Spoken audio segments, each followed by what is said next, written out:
রংপুরের ৩টি আসনে ভোট পুনর্গণনার দাবিতে ডিসি অফিস ঘেরাও ও অবস্থান কর্মসূচি পালন করেছেন বিএনপির পরাজিত প্রার্থীর সমর্থকরা।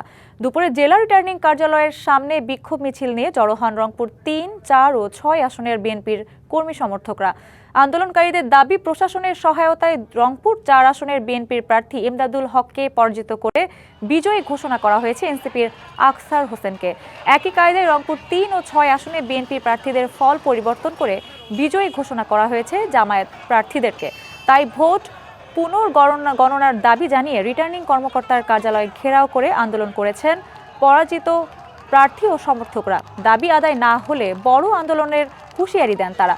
পরাজিত প্রার্থীরা অভিযোগ করেন, রংপুরের নির্বাচন সংশ্লিষ্ট কর্মকর্তারা জামায়াতের কাছ থেকে সুবিধা নিয়ে ফল জালিয়াতি করেছেন। তবে ভোট পুনর্গণনা হলে ফলাফল মেনে নেওয়ার কথা জানান তারা।